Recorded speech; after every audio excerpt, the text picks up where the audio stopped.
Hey everyone, it is Juice here. The Natlan Ignition teaser trailer has recently dropped, and within it, multiple different new upcoming characters have been revealed. And I think the one that's especially caught everyone's eye is Mavuika over here. So I thought today it'd be fun to explore what her kit could potentially be like and discuss my thoughts on what I hope she will be. Let's get into it. A quick disclaimer, however, this video is speculation. Absolutely none of it has any grounds in what Hoyoverse is planning to do with the character, and all of my ideas should be taken with a nice big grain of salt. I invite you to share your own thoughts and ideas down below in the comments. Also, apologies if Mavuika is butchering the pronunciation. Let me know how to say it down below if you know how. Now, she's obviously Pyro. I think anybody with eyes can see that. I believe she is going to be the Archon based on how much of the trailer was spent focusing on her and her big bravado. Also, all the sun symbolisms and the fiery look to her seem to support this fact. I was corrected on my previous video that this is in fact not Murata, because Venti and Zhongli are the only remainders of the original 7, but she still gives me Archon vibes. Now, I don't love Claymore users if I'm being honest, and I've never actively wanted a character that I'm interested in to be a Claymore wielder, but just take a look at that design. There is no way that she'll be holding something light like a sword.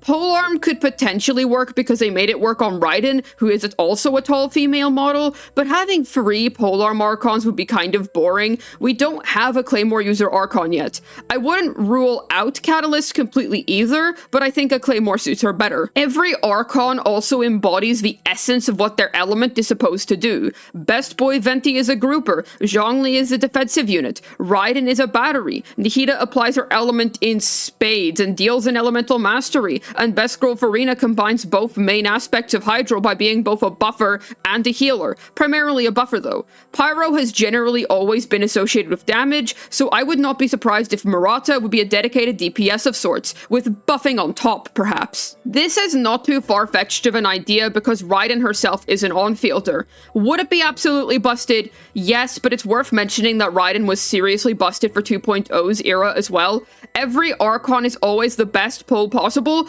during their region's highlight era. Buffing isn't out of the question either, since Hoyo might finally give us a 5-star Bennett. We are genuinely nearing that era. It might seem too OP, but you know who else is OP?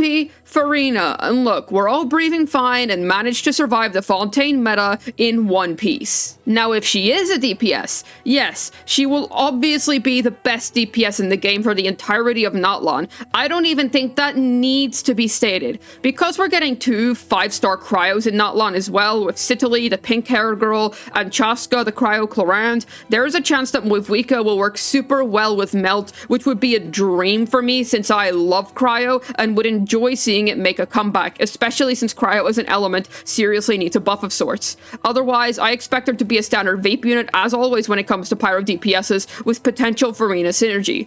Pyro units have generally always been synonymous with attack percent scalings or being attack related, with the exception of Hu Tao. Shoot, even she converts her massive HP count into attack, so we can probably expect Mavuika to be based around attack. Pyro Resonance itself gives everybody 25% more attack after all. It is the core of the element. Mono Pyro could potentially be a thing for her, but since we already have Linny, I kind of doubt that. We'll have to wait and see how reaction dependent she is. Either way, I do believe that Melt or Vape is going to be her primary deal, and I expect her to be great for the entirety of Natlan's patch and more. Now for my general preferences. I want her animations to be super confident. I want to see her personality continue to be this large, imposing figure. The way how she always talks with such extreme bravado seriously entices me and excites me for how her character is going to play out in the story. I really want her to exude the confident glory of a warlord, not only in personality but in playstyle as well. Her voice lines better be thunderous and loud, and I want to hear her yell with pride when she attacks. It would be so much fun to hear. I'd like to see some of herself set on fire when she attacks, especially because her outfit looks fire resistant, and she transformed into a phoenix, which I didn't notice the first time around when watching the trailer. I thought that was just a neat visual effect. And even if she is a Claymore, I really hope her attack patterns are fast. she looks like a race car driver after all. And with that being said, I think that slow attackers are just the most boring characters to play. Let me know down below if you disagree. And I really want her to be an on-fielder so that I can look at that stellar design of hers all day long.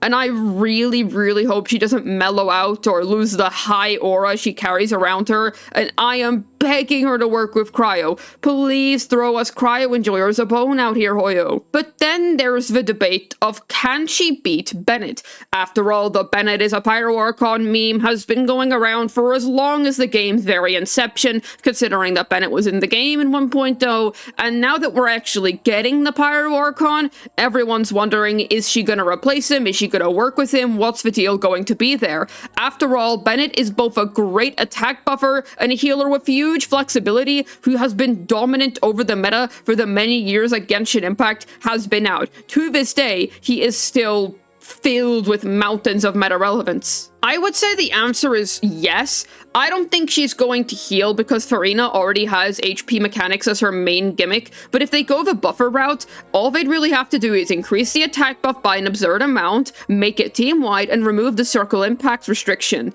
Maybe even add some HP buffing for all those units like Nuivi who don't have an HP buffer yet outside of something like C4 Yulan. And speaking of Yulan, she is an amazing unit in the meta, still really good to this day, but they still managed to make Farina better. Hoyo knows how to make strong units, and I do not have a single doubt in my mind that they are going to make Murata very strong. I meant Mavuika, Creature of Habit, sorry.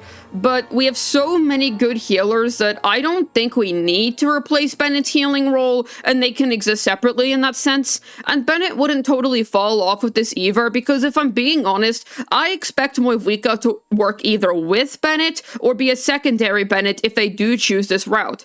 I don't think she's going to be like Xiangling. Mavuika is either going to be an on-field DPS or someone akin to Bennett. I think that Hoyo was going to go for something more unique, though. I'd be kind of disappointed if the famed Pyro Archon of all this time seriously was just Bennett number 2. Would fit with the memes, I guess.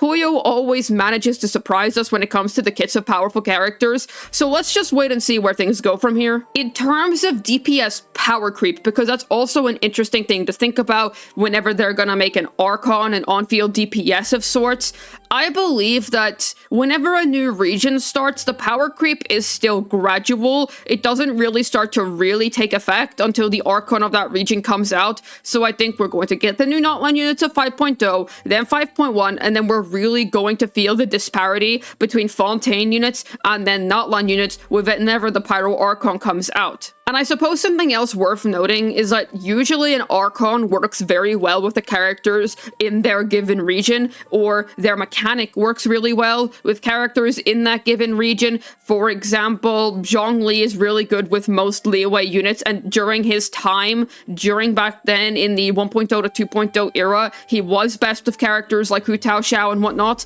And I think that the interesting thing here is that if Mavuika is a DPS, does that mean that most Natlan units are going to be working around supporting her? How is that going to work? I think it's also worth mentioning how every new region tends to have some sort of gimmick that the characters follow. In Fontaine, this was HP Drain and Gain, and there was also the Light and Dark modes. For example, Farina the Archon, she is able to switch between these Light and Dark modes, and the Archon typically tends to be able to take the best advantage of said regional gimmick. Now, because in Natlan, traveling seems to be the main gimmick, with characters being able to have their own special way of traversing the map faster, like how Mualani has a shark, and how Kachina has a little drill, and how Kinich is able to swing in the air and whatnot, it makes me wonder what Mavuika's travel mechanic is going to be, if she's going to encompass all of them, what her crazy exploration power creep is going to be on the whole, because Farina was already big exploration power creep in the sense that she makes swimming essentially useless. She is able to walk on water and negate stamina usage.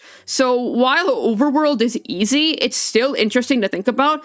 I'm not sure if the Saurians are going to have anything to do with combat, because to be fair, Fontaine did have two gimmicks. It had the HP thing, which didn't apply to every character, and it had the Light and Dark thing, which did apply to every character. I believe the travel thing is going to be the Light and Dark of Fontaine, and then the gimmick within kits, we're going to have to wait and see. We're gonna have to wait and see until that gets fleshed out, until we see what the first few Natlan units take advantage of, and then we'll have our two kind of set gimmicks for the region sorted out. Honestly, it's gonna be quite a while until Mavuika comes out, and once we know the actual regional gimmick of Natlan, the one that mirrors Fontaine's HP-based mechanics, speculations will be a lot easier to formulate because we'll actually have some proper grounds to work on. But as of now, I'd say all of my assumptions are fairly reasonable. Let me know what you think of all my ideas down below. Hopefully this video was able to fire you up with some fresh ideas as to what exactly Mavuika's kit could look like. This has been Juice, signing out, and Hoyoverse. If you guys aren't cowards, then you'll let Mavuika drive a race car. Do it.